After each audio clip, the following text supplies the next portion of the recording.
প্রিয়জনের সাথে ঈদ করতে ঢাকা ছাড়ছে মানুষ। রেল স্টেশনে যাত্রীর ভিড় বাড়ছে। এই যাত্রার খবর জানাতে কমলাপুর রেল স্টেশন থেকে সরাসরি যুক্ত হয়েছেন সহকর্মী ফাহিম ইউসুফ। আমরা যুক্ত হচ্ছি।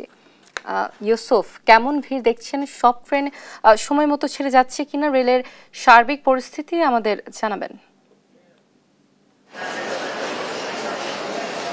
ঈদে ঘরমুখো মানুষের যে যাত্রা, সেই যাত্রা নির্বিঘ্ন করতে ইতোমধ্যেই কিন্তু কাজ করেছে আইন শৃঙ্খলা বাহিনী সহ অন্যান্য যে রেল কর্তৃপক্ষ তারা। এছাড়া ঈদের যে মানুষের যে ঘরমুখো মানুষের যে চাপ, সেটি কিন্তু লক্ষ্য করা যাচ্ছে কমলাপুর রেলওয়ে স্টেশনে। আমি যদি এই মুহূর্তে দেখাতে চাই যে কমলাপুর রেল স্টেশনের যে টার্মিনাল রয়েছে, সেখানে এখন চট্টগ্রামগামী একটি ট্রেন অপেক্ষমান রয়েছে। তো এই ট্রেনে কিন্তু এটি একটি লোকাল ট্রেন, তা সত্ত্বেও কিন্তু মানুষের অতিরিক্ত ভিড় লক্ষ্য করা যাচ্ছে সাধারণ সময়ের তুলনায়। এখানে যাত্রীদের মধ্যে অনেকেই আমাদের জানান যে গত কয়েকদিন ধরেই তারা টিকিটের জন্য অনেক চেষ্টা করেও কিন্তু অনেকে টিকিট নিতে পারেননি।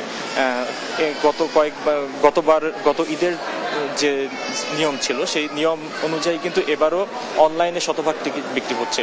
তো সেই শতভাগ টিকিট অনলাইনে বিক্রি হওয়ায় অনেকেই হয়তো অনলাইনে সঠিক সময় পায়নি, অথবা সার্ভার জটিলতার কারণেই অনেকে পায়নি।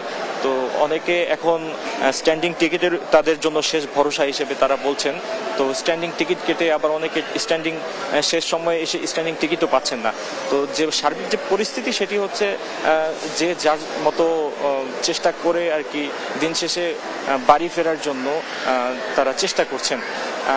এই মুহূর্তে সকালের যে অবস্থা, আমি যদি একটু বাহিরের কথা বলি, রেলওয়ে স্টেশনের বাহিরের অবস্থা কিন্তু এখন মানুষ লোকারণ্য অনেকটা বলা যায়। যাত্রীরা কিন্তু অপেক্ষা করছেন যে তাদের যে নির্দিষ্ট সময় ট্রেন, সেটি আসার অনেকটা 3 থেকে 4 ঘন্টা আগ থেকেই। এর মধ্যে বেশিরভাগ মানুষই কিন্তু যারা এসেছেন তারা টিকিট পাননি। তো তারা যেটি জানান যে টিকিট না পাওয়ার কারণে তারা আগে থেকে এসে অপেক্ষা করছেন যে স্ট্যান্ডিং টিকিট তারা সবার আগে নেবেন। এই ছিল রাজধানীর কমলাপুর রেলওয়ে স্টেশন থেকে সর্বশেষ। ফাহিম, ধন্যবাদ আপনাকে।